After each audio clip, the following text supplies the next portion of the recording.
नमस्कार मित्रों, मैं रश्मि। मैं आप सबका अपने अपराजित न्याय चैनल में स्वागत करती हूँ।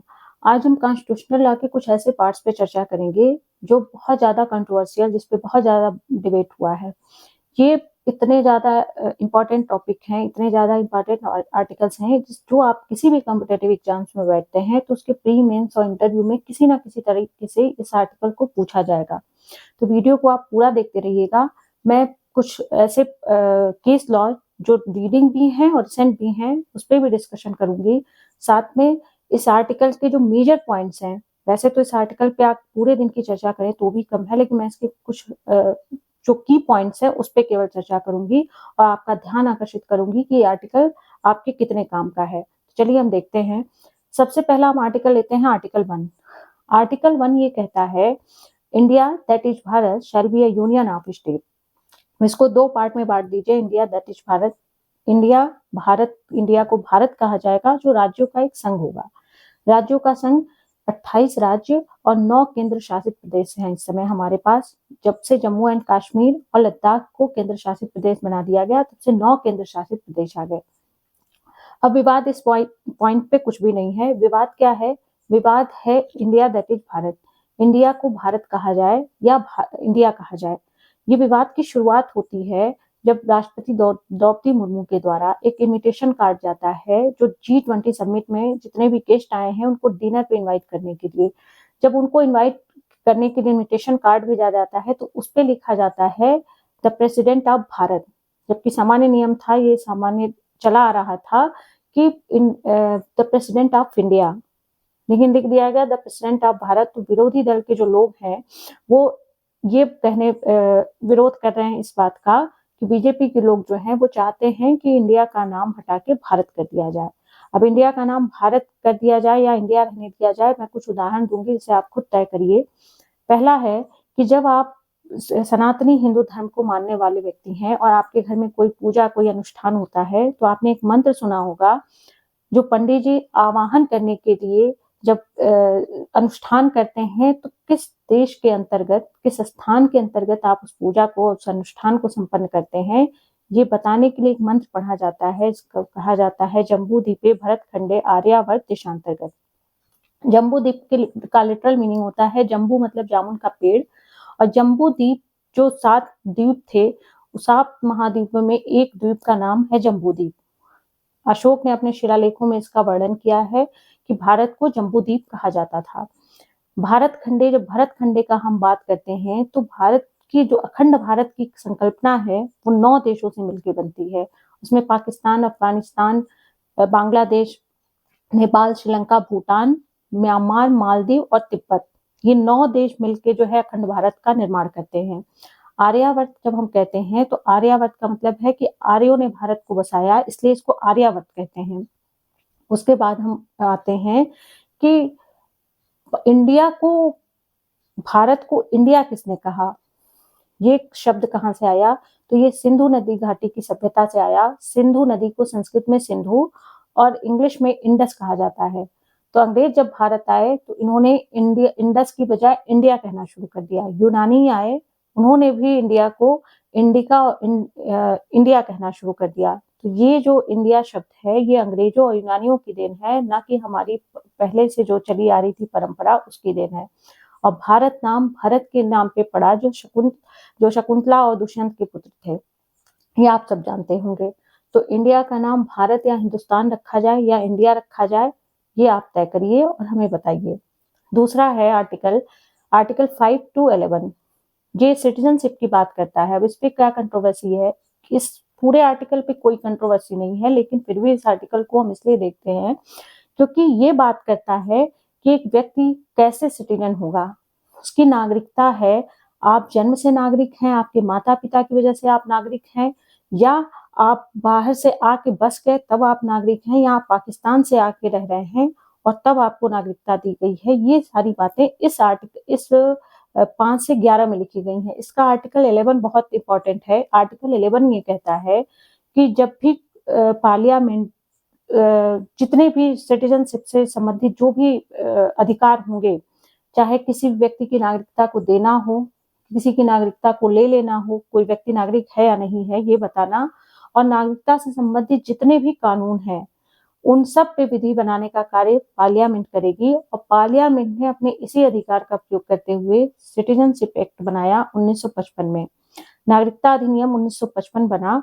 विरोध इस पॉइंट पे भी नहीं है।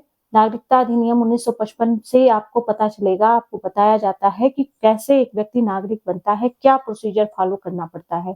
जैसे आपके पास क्या कार्ड होंगे, क्या प्रमाण होंगे, आपको क्या प्रमाण दिया जाएगा, ये सारी चीजें जो है आपको इस एक्ट के द्वारा आती हैं। इसमें ये भी बताया जाएगा कि कोई व्यक्ति की नागरिकता अगर नहीं दी जाएगी तो किन किन आधारों पर नहीं दी जाएगी, क्या क्या आपके पास पहचान पत्र होंगे, कैसे इशू होगा, ये सब इस एक्ट के द्वारा दिया जाता है। जो विवाद है उसके लिए आपको 3 शब्दों को समझना पड़ेगा। ये 3 शब्द क्या हैं? एनपीआर, एनआरसी और सीएए। जब आप इन 3 शब्दों को समझ लेंगे तो आप समझ जाएंगे कि विवाद का बिंदु क्या है। एनपीआर का मतलब होता है national population register. National population register का मतलब कि जितने भारत में रहने वाले लोग हैं, चाहे वो सिटीजन हैं या नॉन सिटीजन हैं, नागरिकता उनको मिली है या नहीं मिली है, बाहर से आके रह रहे हैं, शरण लिए हैं या घुसपैठ करके रह रहे हैं, उन सब का एक डेटाबेस तैयार करना और सरकार को देना, जिससे ये पता चल सके कि भारत की टोटल जनसंख्या इस समय कितनी है, कितने लोग रह रहे हैं। तो ये पॉपुलेशन को बताने वाला रजिस्टर है। और ये लगता तो जनगणना की तरह, लेकिन मैं आपको बता दूं कि जनगणना जो होती है वो जनगणना अधिनियम 1948 के तहत होती है, और ये जो रजिस्टर तैयार होगा ये सिटीजनशिप एक्ट 1955 के तहत तैयार होगा, और जो पहचान पत्र के लिए अधिनियम बना है 2003 का, उसके तहत ये रजिस्टर तैयार होगा। अब इस पे कोई विवाद नहीं है। विवाद क्या है? NCR, national register of citizens, ये जो रजिस्टर है ये ये बताएगा कि जो भारत में रहने वाले सिटीजन्स हैं, जो नागरिक हैं, उनको नागरिकता, वो नागरिक कैसे हैं, तो नागरिक आप कैसे हैं ये बताने के लिए आपको कोई ना कोई प्रमाण प्रमाण पत्र देना पड़ता है। अब ये प्रमाण पत्र आप कहाँ से लाएंगे? ये प्रमाण पत्र सरकारी प्रमाण पत्र होगा। जैसे आपको आधार कार्ड इशू हुआ है, जैसे आपके पास कोई भी ऐसा सरकारी कार्ड जैसे पैन कार्ड है, या कोई भी ड्राइविंग लाइसेंस है, या आपके पास जितने भी ऐसे सरकारी कार्ड हैं, उनके आधार पे आपको माना जाएगा कि आप भारत के नागरिक हैं। लेकिन विवाद इस बात पे हो रहा है कि जब आपके पास प्रमाण पत्र ही नहीं होगा, जैसे जो महिलाएं हैं, बहुत सारी ऐसी महिलाएं हैं जो ऐसे तबके से आती हैं, जो ऐसे समूह से आती हैं जिनके पास प्रमाण पत्र नहीं होता, जो इतने इलिटरेट लोग हैं, उनके पास कोई प्रमाण नहीं पत्र नहीं होता।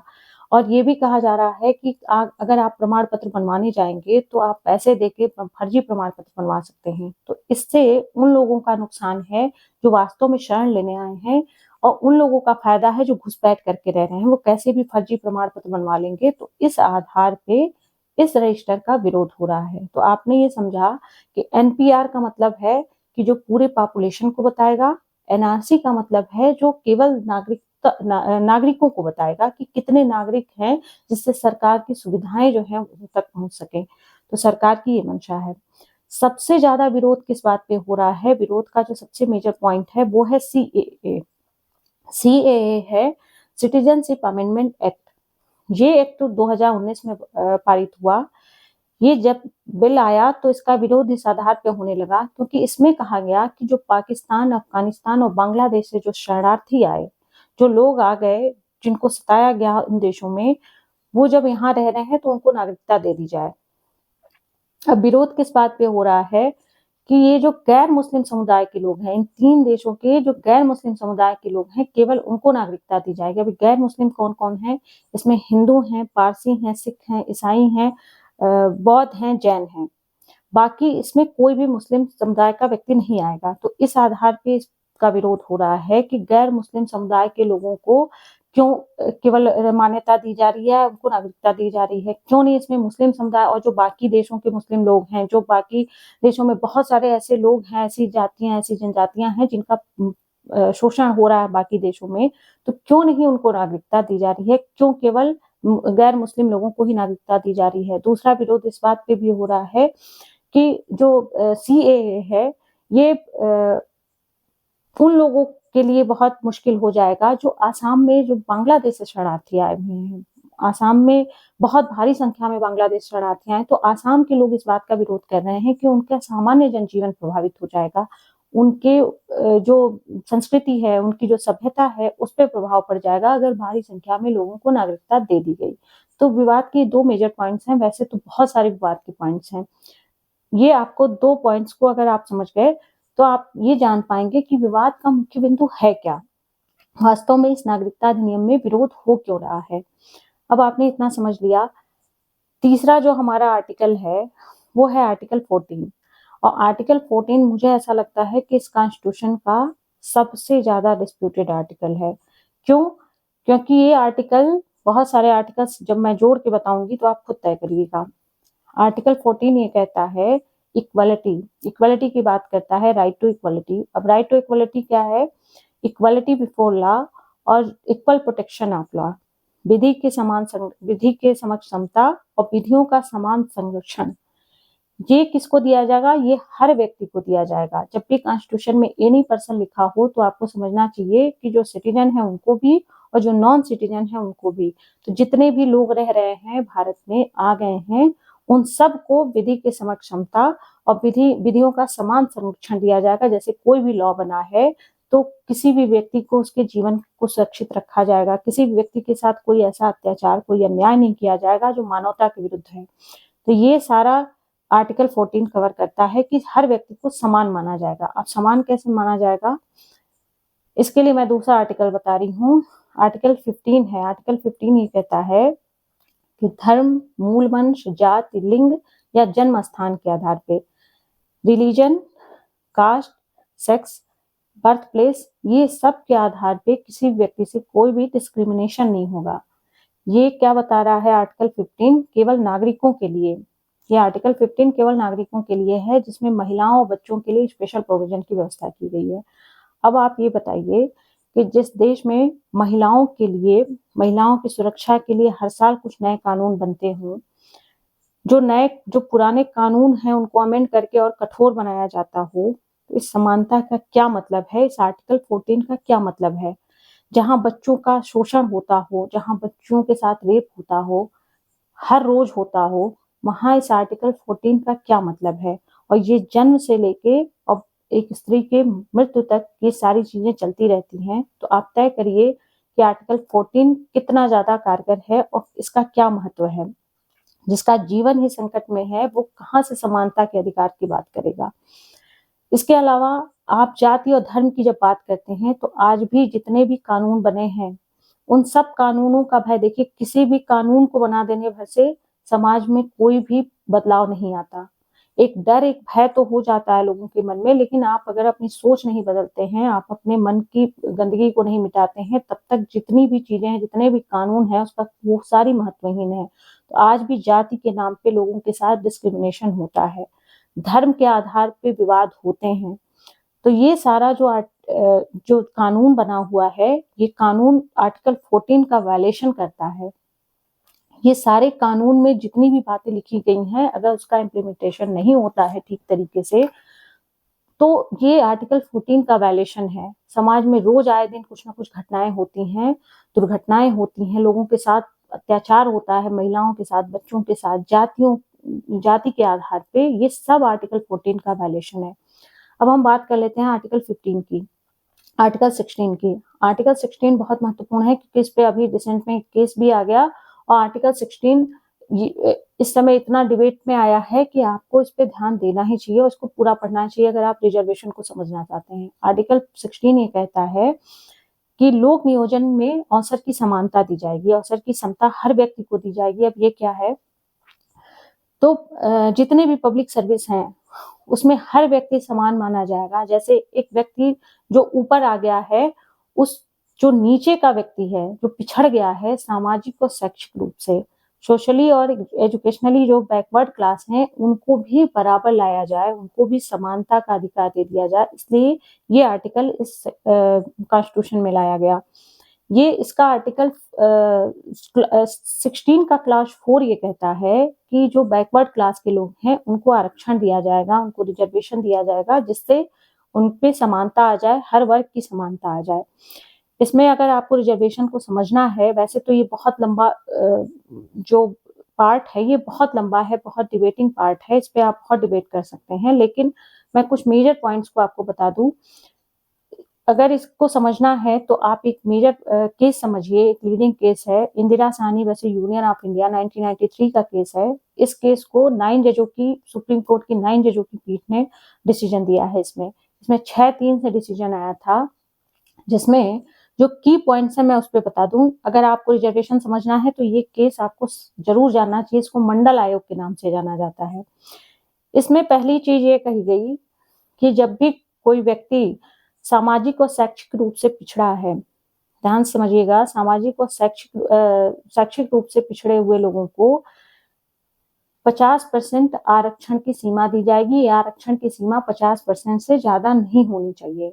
दूसरा है, जो बैकवर्ड क्लास के लोग हैं, जिनको बैकवर्ड मान लिया गया, बैकवर्ड में भी अदर बैकवर्ड क्लास को लाया जाएगा। जैसे एक व्यक्ति पिछड़ गया, उसमें भी जो लोग और पिछड़ गए उनका एक वर्ग बनाया जाए, उनको अलग अलग वर्गों में बांट दिया जाए।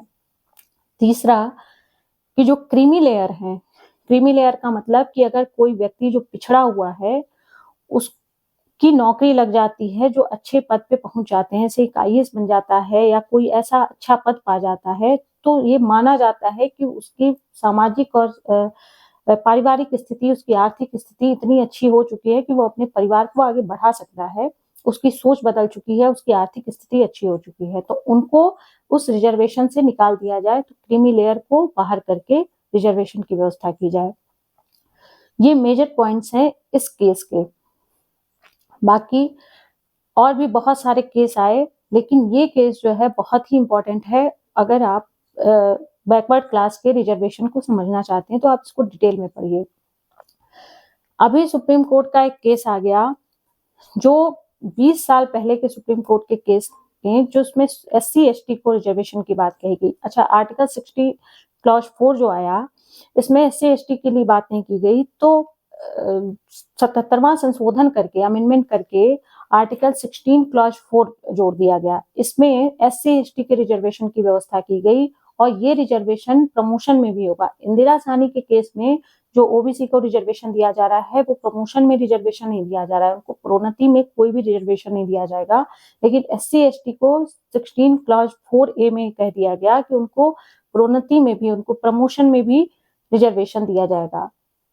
इसका क्लॉज 4B ये कह रहा है कि जब रिजर्वेशन दिया गया है, जो 50% रिजर्वेशन दिया गया है, अगर रिजर्वेशन की सीट नहीं भरती है, SC/ST के रिजर्वेशन की सीट अगर नहीं भर रही है उस साल में, जिस साल वैकेंसी आई है, तो उसको अलग से मान के अगले साल फिर से वो वैकेंसी भरी जाएगी और उसको एक अलग ग्रुप में शामिल किया जाएगा, भले वो आरक्षण की सीमा 50% से ज्यादा हो जाए।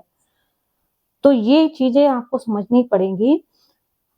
इसमें जो केस आया था, चिनैया का केस था आंध्र प्रदेश का, इसमें सुप्रीम कोर्ट ने कहा था कि SC/ST एक समान वर्ग है और इसका उप वर्गीकरण नहीं हो सकता। अभी सुप्रीम कोर्ट का रिसेंट जजमेंट आ गया, जिसमें सुप्रीम कोर्ट ने अपने 20 साल पुराने निर्णय को बदल दिया। सुप्रीम कोर्ट ने ये कहा कि SC/ST को उप वर्गों में विभाजित कर दिया जाए और इसकी जिम्मेदारी राज्यों की होगी। राज्य ये देखें कि जो SC/ST में जो वर्ग हैं, उसमें जो और पिछड़े हुए लोग हैं, वो उनका एक वर्ग बना दिया जाए। इसके अलावा जो इसमें SC/ST में जो क्रीमी लेयर हैं, उनको निकाल दिया जाए। तीसरा जो की पॉइंट है कि जो रिजर्वेशन की सीमा है, वो किसी भी स्तर पे 100% से 100% नहीं हो सकती। जो भी रिजर्वेशन दिया जाएगा, वो एक ही सीट पे 100% नहीं होगा। चौथा जो की पॉइंट है कि जब रिजर्वेशन दिया जा रहा है, तो ये देखना चाहिए, राज्य सरकारों की जिम्मेदारी है कि जो ज्यादा पिछड़ गए हैं लोग, उनका एक रिपोर्ट तैयार की जाए। तो ये रिजर्वेशन का जो मेन पॉइंट है वो यही है कि SC/ST में भी, जैसे अदर बैकवर्ड क्लास में जो इंदिरा साहनी का केस था मंडल आयोग का, उसमें ये कहा गया कि ओबीसी में भी अदर बैकवर्ड क्लास को माना जाए। ठीक इसी तरीके से SC/ST में भी जो ज्यादा पिछड़ गए हैं, उनको राज्य सरकारों की जिम्मेदारी है कि उनका भी वर्गीकरण करें। उनका उप वर्गीकरण इस केस में बताया गया है कि SC/ST का उप वर्गीकरण किया जा सकता है। दूसरा है कि जो रिजर्वेशन दिया जा रहा है उसमें से क्रीमी लेयर को निकाल दिया जाए। 2 मेजर पॉइंट अगर आप याद रखते हैं तो एक केस आप समझ पाते हैं। विरोध इन्हीं सारी चीजों पे हो रहा है। एससी/एसटी के लोग ये विरोध कर रहे हैं कि आर्थिक आधार पर आरक्षण नहीं दिया गया है, हमारे सामाजिक स्तर को उठाने के लिए आरक्षण दिया गया है, तो इसमें से क्रीमी लेयर को हटा देना जो है वो ठीक नहीं है। ये विरोध इस बात पे हो रहा है, तो आपको आर्टिकल 16 को ठीक से पढ़ना है और समझना है। मैं इस पे अलग क्लास लेके आपको बता दूंगी।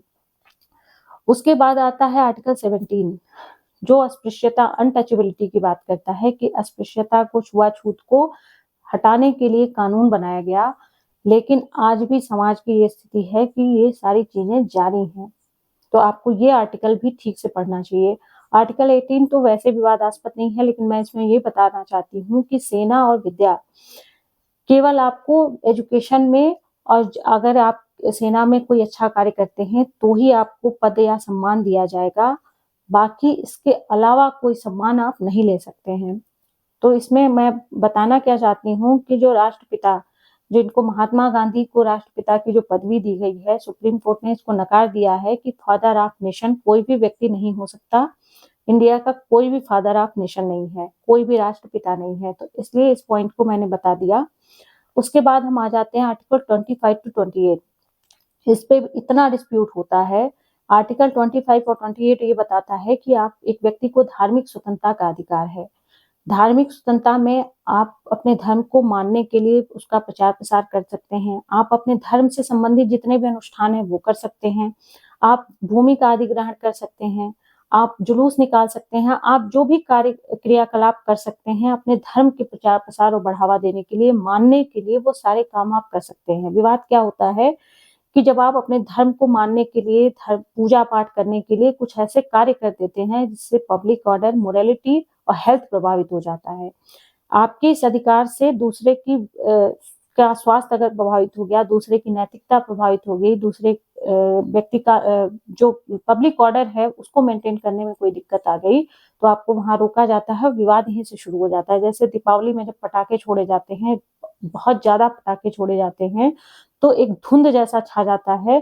तो सुप्रीम कोर्ट ने इस पे भी अपनी गाइडलाइन दी कि कितने बजे से कितने बजे तक पटाखे, हालांकि इसका कोई अभी हर जगह नहीं होता है कि आपको रोका जाए, ये सारी चीजें जारी रहती हैं। अगर आप मुस्लिम धर्म को मानते हैं और लाउड स्पीकर लगा के बहुत जोर जोर से नमाज पढ़ते हैं तो इससे दूसरे लोग प्रभावित होते हैं, तो इस पे भी रोक लगाने के लिए सुप्रीम कोर्ट की गाइडलाइन आई है।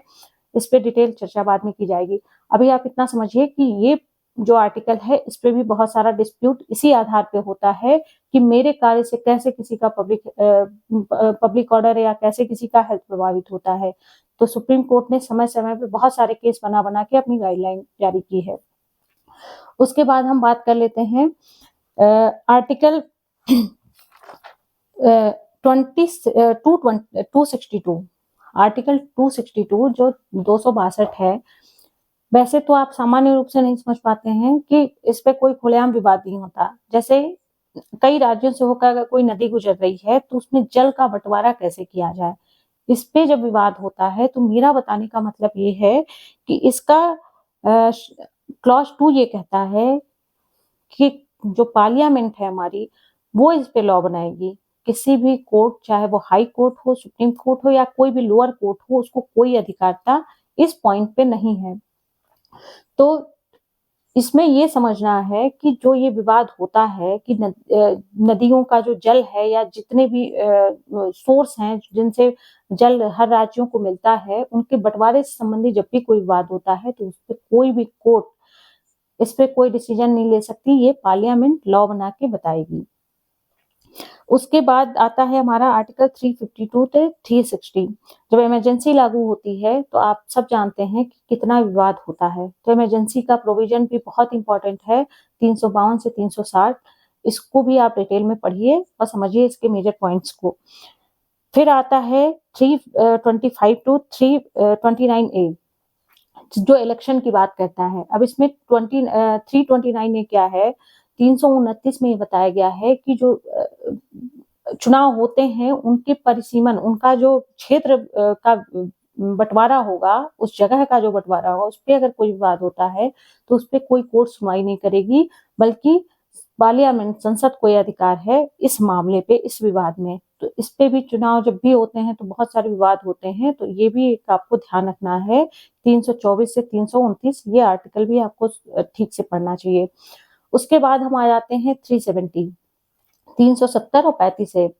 370 की थोड़ी कहानी बहुत बड़ी है, लेकिन मैं ब्रीफ में आपको बता दूं कि 370 क्यों जोड़ा गया था कॉन्स्टिट्यूशन में। 370 जोड़ने के पीछे जो मंशा थी, उसमें आपको ये समझना है कि जब भारत पाकिस्तान का बंटवारा हुआ तो राज्यों को ये स्वतंत्रता थी कि वो भारत के साथ जाएं या पाकिस्तान के साथ, या वो स्वतंत्र रह जाएं। तो कुछ राज्य भारत के साथ चले आए, कुछ पाकिस्तान के साथ चले गए और कुछ स्वतंत्र होना स्वीकार किए, जिसमें जम्मू एंड कश्मीर एक राज्य था, जिसके राजा हरि सिंह ने शेख अब्दुल्ला के कहने पे अपने आप को स्वतंत्र रहना स्वीकार किया। और जैसे ही जम्मू एंड कश्मीर स्वतंत्रता स्वीकार किया, स्वतंत्र रहा, वैसे ही पाकिस्तानी सेना ने आक्रमण कर दिया, उसके कुछ हिस्से को अपने कब्जे में ले लिया। अब हरि सिंह जो है भारत आए और यहाँ जवाहरलाल नेहरू के साथ मिलकर एक समझौता किया। समझौते पे जो हस्ताक्षर हुआ, उस समझौते के तहत ये कहा गया कि जो सेना है, जो संचार है और जो विदेशी मामले हैं, जो फॉरेन अफेयर्स हैं, उन पे लॉ बनाने का काम इंडिया की पार्लियामेंट करेगी। बाकी सारे मामले में आप स्वतंत्र रहेंगे। तो इसको एक स्पेशल प्रोविजन बना के कॉन्स्टिट्यूशन में डाल दिया गया 370 के लिए। 35 ये कहता था कि इस जो भी राज्य है, जो विधायिका है जम्मू एंड कश्मीर की, उसको एक स्पेशल स्टेटस दिया जाएगा। इसको हटाया गया। कब हटा, कैसे हटा, इस पे आपको डिटेल में समझना चाहिए। जब चुनाव हुए जम्मू कश्मीर और हर जगह के, तो चुनाव में किसी भी पार्टी को बहुमत नहीं मिला। पीडीपी को भी नहीं मिला, बीजेपी को भी नहीं मिला। पीडीपी और बीजेपी साथ में आई, लेकिन गठबंधन टूट गया। तो कॉन्स्टिट्यूशन में एक प्रोविजन है कि जब भी कहीं विधानसभा नहीं चल रही हो जिस भी राज्य की, तो वहां राष्ट्रपति को यह अधिकार होता है कि उस राज्य का कानून बनाए।